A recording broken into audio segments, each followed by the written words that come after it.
দর্শক আমন্ত্রণ প্রবাসের বাংলাদেশে পুরো সংবাদের সাথে আছি আমি ফয়সাল তিতুমির।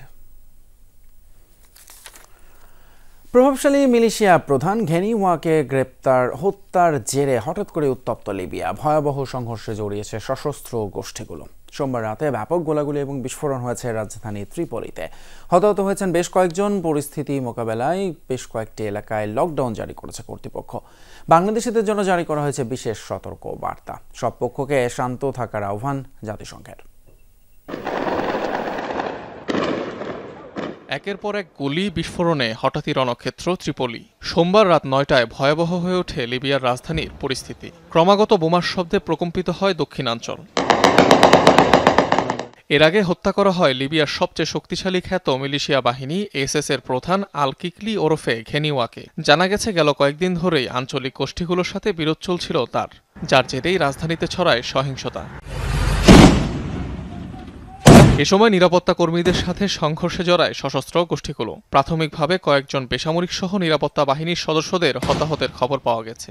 পরিস্থিতি নিয়ন্ত্রণে অঞ্চলটিতে লকডাউন জারি করেছে লিবিয়া প্রশাসন। বন্ধ রাখা হয়েছে স্কুলও। পাশাপাশি ত্রিপলিতে থাকা বাংলাদেশিদের নিজ বাসস্থানে থাকার জরুরি সতর্কবার্তা দিয়েছে দেশটির বাংলাদেশ দূতাবাস। এদিকে সংঘাত বন্ধে সব পক্ষকে শান্ত থাকার আহ্বান জানিয়েছে জাতিসংঘের লিবিয়া সহায়তা বিষয়ক মিশন। বেসামরিকদের সুরক্ষা নিশ্চিতের দাবিও জানিয়েছে সংস্থাটি। ২০১১ সালে মুয়াম্মার গাদ্দাফির পতনের পর থেকেই উত্তর আফ্রিকার দেশটিতে জন্ম নেয় বেশ কয়েকটি সশস্ত্র গোষ্ঠী। বিভিন্ন অঞ্চলের দখল নেয়াকে কেন্দ্র করে পরবর্তীতে তারা সংঘাতে জড়ায়। ৯৭% সুন্নি অধ্যুষিত মুসলিম দেশ লিবিয়া। অনিক রহমান, যমুনা নিউজ। প্রবাসী বাংলাদেশে এবার একটু দেশের খবরে নজর দেব। রাজধানী ঢাকায় যাব। সেখানে রাত ১২টার দিকে রাজধানী সোহরাওয়ার্দী উদ্যানে কথা কাটাকাটির জেরে দুর্বৃত্তের ছুরিকাঘাতে ঢাকা বিশ্ববিদ্যালয়ের শিক্ষার্থী শাহরিয়ার আলম নিহত হয়েছেন। এই বিষয়ে বিস্তারিত জানাতে ঢাকা মেডিকেল থেকে যুক্ত হচ্ছেন সহকর্মী রেদওয়ান আহমেদ। রেদওয়ান, এই ঘটনার বিষয়ে আর কিছু জানা গেছে কিনা? কোনো তথ্য আপনার কাছে কি আছে একটু জানাবেন। পুলিশ কি বলছে? গ্রেপ্তার হয়েছে কিনা কেউ?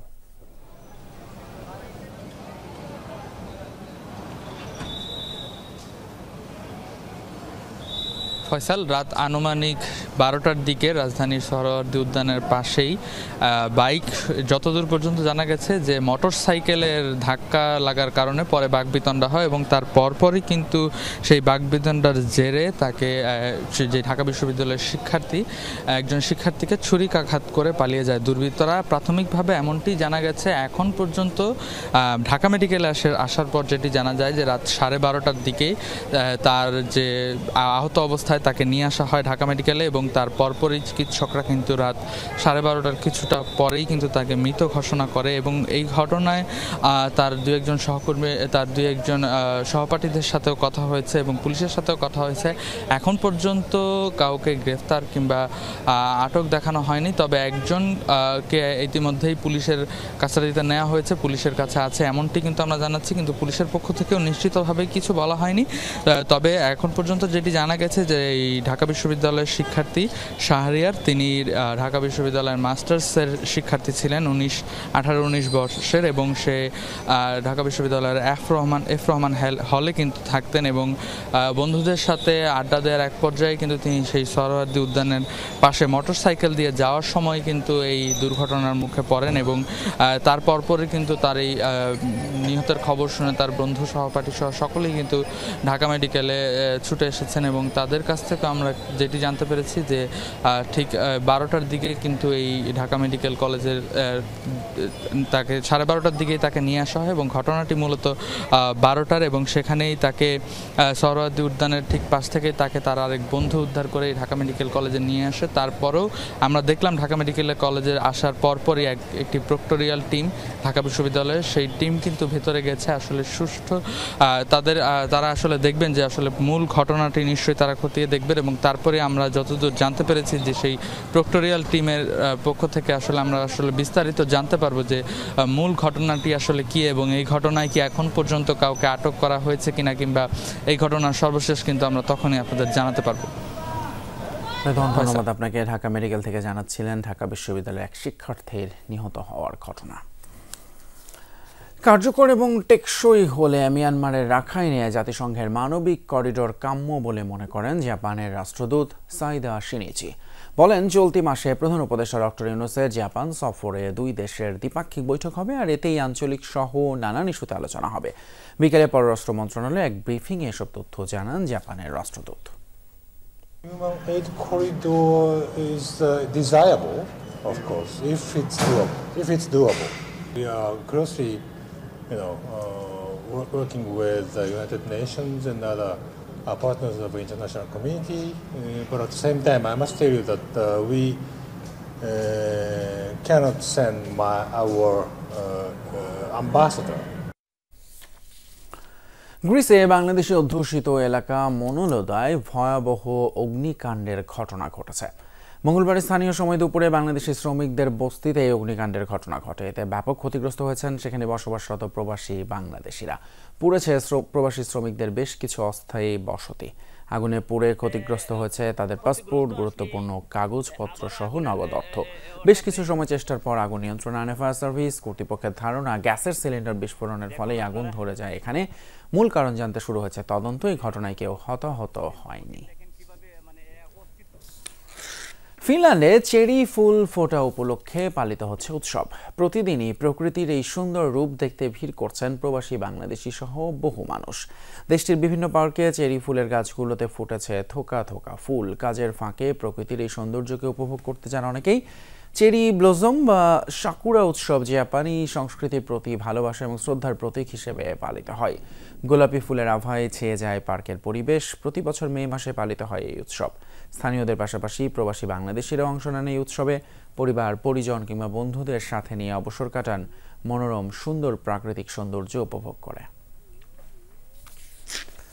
যুক্তরাজ্যে বাংলাদেশি মালিকানাধীন একটি মোবাইল ফোনের দোকান উদ্বোধন করা হয়েছে। সোমবার বাংলাদেশের অধ্যুষিত শহর ওল্ডহ্যামের হেনসো স্ট্রিটে ফোন হাব নামের ওই দোকানটি উদ্বোধন করেন দোকানের মালিক মোহাম্মদ রাজন।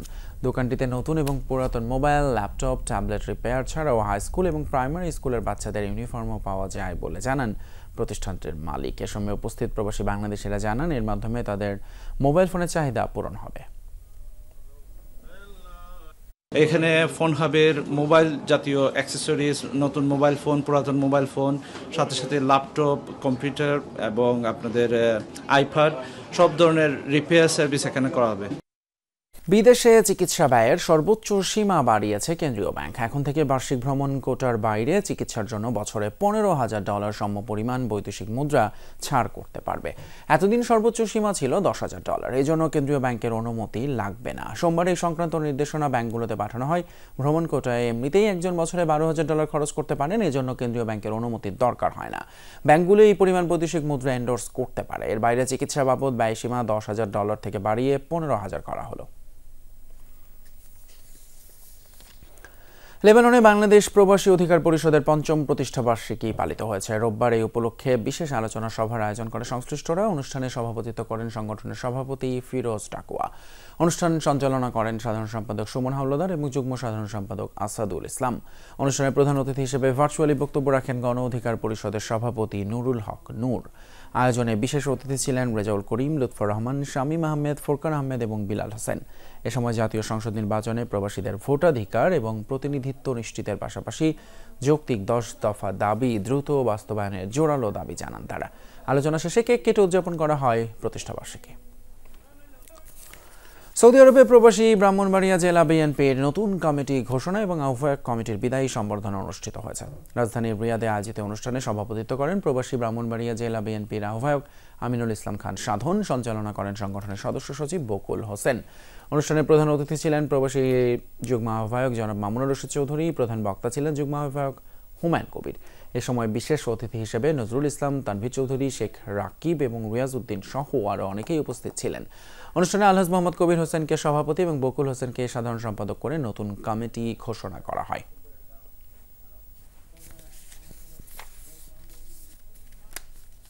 নতুন কোনো সমস্যা না হলে পাকিস্তান সফরে যাচ্ছে বাংলাদেশ ক্রিকেট দল। তবে 25শে মের পরিবর্তে সিরিজ শুরু হবে 27শে মে, শেষ হবে 5ই জুন। এর মধ্যে বিসিবিকে সফর সূচি পাঠিয়েছে পাকিস্তান। এখন অপেক্ষা সরকারের সবুজ সংকেতের। তারপরেই আসবে আনুষ্ঠানিক ঘোষণা। এদিকে আরব আমিরাতের সাথে সিরিজ খেলতে বুধবার সকাল 10টা এবং সন্ধ্যা 7টায় 2 ধাপে দুবাই যাবে বাংলাদেশ দল। সবকিছু ঠিক থাকলে 22 মে দুবাই থেকে পাকিস্তান যাবার কথা ছিল বাংলাদেশ দলের। 5 ম্যাচের টি-20 সিরিজ শুরু হতো 25 মে, কিন্তু ভারত পাকিস্তান যুদ্ধের কারণে সিরিজ নিয়ে তৈরি হয় ঘোর অনিশ্চয়তা, বন্ধ হয়ে যায় আইপিএল ও পিএসএল। যুদ্ধবিরতির খবরে আবারও মাঠে ফেরার অপেক্ষায় ক্রিকেট। 17 মে থেকে আইপিএলের পাশাপাশি শুরু হচ্ছে পিএসএলও। পাকিস্তান সুপার লিগ শেষ হবে 25 মে, যে কারণে বাংলাদেশ দলের সিরিজ পিছিয়ে যাচ্ছে 2 দিন। পাকিস্তান ক্রিকেট বোর্ডের নতুন প্রস্তাবিত সূচি অনুযায়ী সিরিজের প্রথম ম্যাচ হবে 27 মে, এরপর 29 মে, 1, 3 ও 5 জুন হবে সিরিজের পরের 4 ম্যাচ। ভেন্যু নিয়ে কিছুটা ধোঁয়াশা আছে। বাংলাদেশের আপত্তি না থাকলে ফয়সালাবাদ ও লাহোরেই হবে খেলা, তবে পুরো সিরিজ রাওয়ালপিন্ডিতে করার ভাবনাও আছে। Condition in Pakistan is quite normal now. Today, Pakistan Cricket Board has announced restart of Pakistan Super League from 17th to 25th, and I guess it's third consecutive date, which is very normal after the ceasefire between Pakistan and India. So I'm just eagerly waiting for Pakistan and Bangladesh T20 series. 1921 মে আরব আমিরাতের বিপক্ষে 2 ম্যাচের টি-20 series খেলবে Bangladesh. Pakistan series 2 দিন পিছিয়ে যাওয়ায় দুবাইতে হয়তো 2 দিন বাড়তি ক্যাম্প করে পাকিস্তানে যাবে লিটন দাসের দল। তবে আনুষ্ঠানিক ঘোষণা আসতে আরও 2 দিন সময় লাগতে পারে। সবকিছু ঠিক থাকলে সরকারের নিরাপত্তা সংস্থাগুলোর সবুজ সংকেত পেলে বৃহস্পতিবার সিদ্ধান্ত জানাবে বিসিবি। তবে যতটুকু জানা গেছে, এটা পরিষ্কার অনিশ্চয়তা কাটিয়ে পাকিস্তান সফরে যাচ্ছে টাইগাররা। হাসানুর রহমান, যমুনা স্পোর্টস, ঢাকা। দর্শক, এই ছিল প্রবাসের বাংলাদেশের আজকের আয়োজন। এতক্ষণ সাথে থাকার জন্য ধন্যবাদ আপনাদের সবাইকে।